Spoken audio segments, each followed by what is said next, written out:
Salut la compagnie, j'espère que vous allez bien. Alors rappelez-vous, il y a plusieurs shorts de ça, je vous avais présenté une série Spider-Man qui était une excellente porte d'entrée pour découvrir un Peter Parker adolescent qui galère entre sa vie de super-héros et sa vie d'étudiant. Il s'agissait voilà de cette série-là, Ultimate Spider-Man de Bendis et de Mark Bagley. Eh bien, il y a une autre série que Panini a eu l'intelligence de éditer au format Marvel Poche. C'est le run de John Michael Straczynski et de John Romita Jr. C'est The Amazing Spider-Man. Et franchement, cette série est une excellente porte d'entrée également, sauf que là, vous allez avoir un Peter qui est adulte et qui a des problèmes d'adulte. Des problèmes financiers, des problèmes pour trouver un job, une remise en question, qu'est-ce qu'il va faire de sa vie, des problèmes de vie de couple marié, etc., etc. Et notamment un bouleversement de la mythologie du héros sans pour autant dénaturer tout ce qui a été fait avant. C'est-à-dire que John Michael Straczynski arrive bouleverser notre héros avec une question. Est-ce que c'est la radioactivité qui est à l'origine de tes pouvoirs ou est-ce que l'araignée t'a transmis ses pouvoirs avant que la radioactivité ne la tue?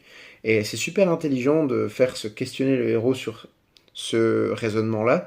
Et donc ça va franchement amener le héros à explorer certaines frontières de ses pouvoirs pour savoir vraiment qui il est au final. Et donc c'est vraiment génial. Alors, John Romita Jr., il n'y a pas beaucoup de gens qui l'aiment bien. Pourtant, moi je trouve qu'avec cette série et Kick-Ass, la série Kick-Ass, je trouve que ces deux œuvres-là, ce sont vraiment son meilleur boulot. Je vais vous montrer d'ailleurs quelques planches, vous allez voir, c'est vraiment cool. Et moi, c'est une série que j'affectionne particulièrement. Il y a déjà 2 tomes de sortie. Enfin, je vous montre. Voilà, vous pouvez voir petite baston entre Spider-Man et un méchant qu'on appelle Morlun. Je suis pas certain de la prononciation. Donc pour les puristes, n'hésitez pas à le dire en commentaire. Donc voilà, franchement, c'est super top. Moi, j'adore le travail de Romita Jr. sur cette série. C'est vraiment bien. Et franchement, je vous le conseille fortement.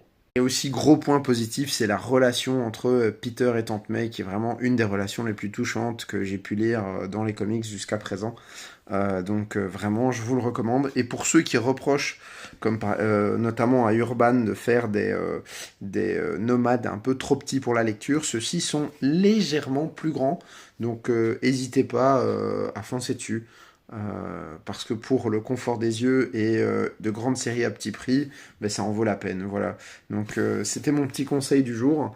Sur ce, prenez soin de vous, prenez soin de Spider-Man et on se dit à bientôt.